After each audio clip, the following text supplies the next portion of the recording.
Praise the Lord, जय मसीह। आप सभी कैसे हैं? मैं विश्वास करता हूँ परमेश्वर के अनुग्रह आशीष से सब अच्छे कुशल मंगल ही होंगे। प्रियो, आइए आज हम परमेश्वर के जीवित वचनों में से हम सीखेंगे। आज का परमेश्वर का जीवित वचन है भजन संहिता 128 अध्याय, उसका एक वचन से हम लोग सीखने जा रहे हैं। प्रियो, आज हम इस सुंदर अवसर परमेश्वर हमें दिया है, इसलिए हम धन्यवाद करते हैं। आइए एक वचन को पढ़ते हैं और हम प्रार्थना करके हम आज के जीवित वचनों को शुरुआत करेंगे। यहाँ पे लिखा हुआ है भजन संहिता 128 का 1 में, यहोवा के सभी भक्त आनंदित रहते हैं और वे लोग परमेश्वर जैसा चाहता है वैसा गाते हैं। आइए प्रिय, हम छोटा सा दुआ करते हैं और हम परमेश्वर के ये वचनों को सुनेंगे। अनुग्रह आशीष से भरा खुदा, हम इस दिए हुए समय के लिए धन्यवाद करते हैं प्रभु जी। एक सुंदर अवसर दिया पिता परमेश्वर प्रभु, इस संध्या के समय प्रभु आपके जीवित वचनों से हम बातें करने सीखने के लिए प्रभु धन्यवाद करते हैं पिता परमेश्वर प्रभु। यीशु मसीह सुंदर समय के लिए धन्यवाद करते हैं प्यारे पिता परमेश्वर। अभी के समय को पवित्र हाथों में सब प्रभु, जितने लोग वचन सुन रहे हैं प्रभु, उनके जीवन में प्रभु अनुग्रह आशीष होने पाए प्रभु, उनका जीवन में प्रभु आशीष उत्पन्न होने पाए। जिस प्रकार भजन संहिता 128 में लिखा हुआ वो आशीष पिता परमेश्वर प्रभु यीशु मसीह के नाम में हर एक सुनने वाले भाई बहनों के जीवन में होने के लिए हम दुआ करते हैं पिता परमेश्वर। सारी बातों को धन्यवाद। आज के हर ये वचन को शुरू से आखिर तक आप पवित्र हाथों में सौंपते हुए छोटी सी दुआ यीशु के नाम मांगते हैं, आमीन। प्रियो, आइए हम देखते हैं भजन संहिता 128 का वचन के बारे में। यहाँ पे यहोवा के भय मानने के विषय में लिखा हुआ है। यहोवा का भय मानना का अर्थ के बारे में हम पूरी तरह से आज यहाँ से सीखने जा रहे हैं। तो हम ध्यान से वचन को सुनेंगे और पूरा वचन को सुनेंगे, तभी हमको समझ में आएगा और हम इसका आशीष को प्राप्त कर सकते हैं। क्योंकि परमेश्वर के वचन को समझना हमको उसका यदि हम गहराई से नहीं सुनेंगे तो हमको पूरा समझ में नहीं आएगा, हम आशीष को नहीं प्राप्त कर सकते। इस कारण हम शुरू से आखिर तक हम परमेश्वर के वचन को सुनने के लिए हमारे कानों को लगाने की ज़रूरत है। आइए हम सुनते हैं। आशीष उन सबों को दिया जाता है जो परमेश्वर का सम्मान और आदर करते हैं। उनका जाति, सामाजिक वर्ग, शिक्षा या यहाँ तक कि IQ से कोई लेना देना नहीं है। आनंद केवल धनवान, शक्तिशाली और भाग्यवान का नहीं होता, बल्कि वह उस व्यक्ति का जो यहोवा का भय मानता है। वह हर परिस्थिति और स्थिति में धन्य है, उसके मार्गों पर चलता है। और यहाँ भजनकार कि वाक्यांश यहोवा का भय मानने का अर्थ स्पष्ट करता है। यह परमेश्वर के प्रति कुछ निश्चित रवैया रखने के बारे में नहीं था, बल्कि आज्ञाकारिता का जीवन शैली का नेतृत्व करने के बारे में था। उसके बारे में बुनियादी और सबसे बुनियादी सच्चाई यह है कि वह प्रभु से डरता है। यह तथ्य कि वह प्रभु के मार्गों पर चलता है उसके भय की गंभीरता को प्रदर्शित करता है। ऐसा व्यक्ति शब्द के साथ सही अर्थ में वास्तव में धन्य या भाग्यशाली होता है। प्रभु का सम्मान करने के बारे में बात करना व्यर्थ है जबकि हम ऐसा कार्य करते हैं जैसा कि हमें कोई फर्क नहीं पड़ता कि कोई परमेश्वर है या नहीं।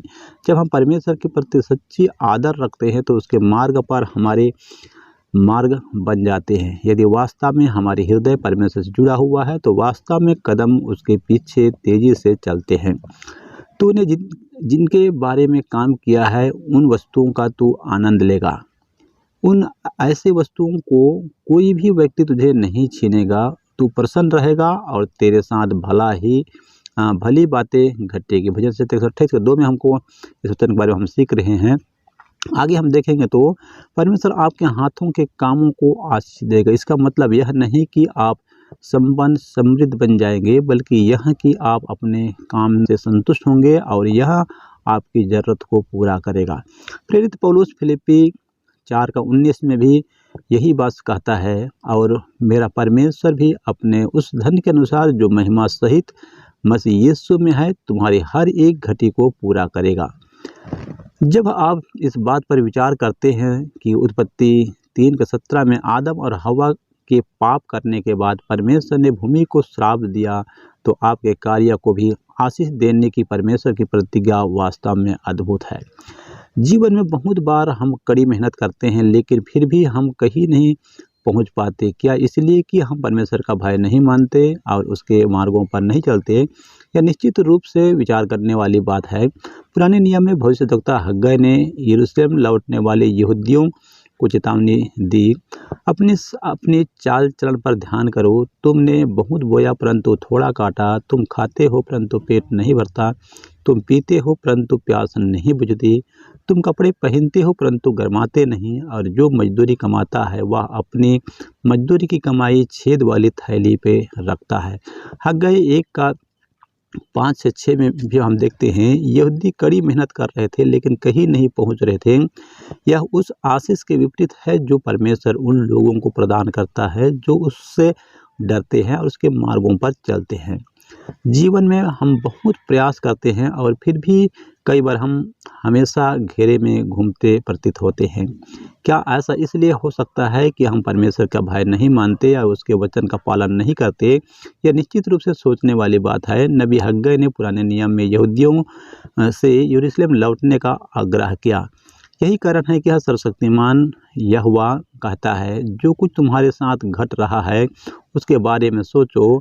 तुमने बोया बहुत है परंतु काटते ही नहीं के बराबर, तुम खाते हो पर तुम्हारा पेट नहीं भरता, तुम पीते हो पर तुम्हें नशा नहीं होती, तुम वस्त्र पहनते हो किंतु तुम्हें पर्याप्त गर्माहट नहीं मिलती, तुम जो थोड़ा बहुत कमाते हो पता नहीं कहाँ चला जाता है, लगता है जैसे जेबों में छेद हो गए हैं। यहूदियों ने कड़ी मेहनत की लेकिन कुछ नहीं खास नहीं हासिल कर पाए। यह उस आशीष के विपरीत है जो परमेश्वर उन लोगों को देता है जो उससे डरते हैं, उसके निर्देशों का पालन करते हैं। परमेश्वर चाहता है कि आप अपने परिश्रम का फल खाएंगे। वह शुरू से ही उसकी मूल योजना थी।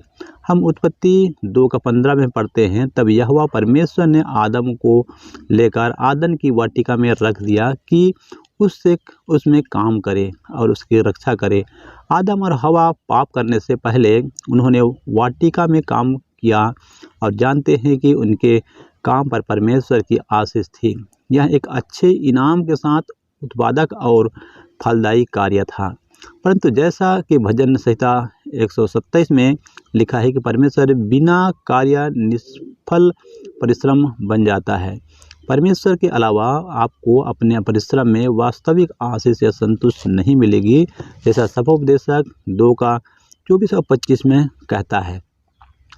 मनुष्य के लिए खाने पीने और परिश्रम करते हुए अपने जीवन को सुखी रखने के सिवाय और कुछ भी अच्छा नहीं।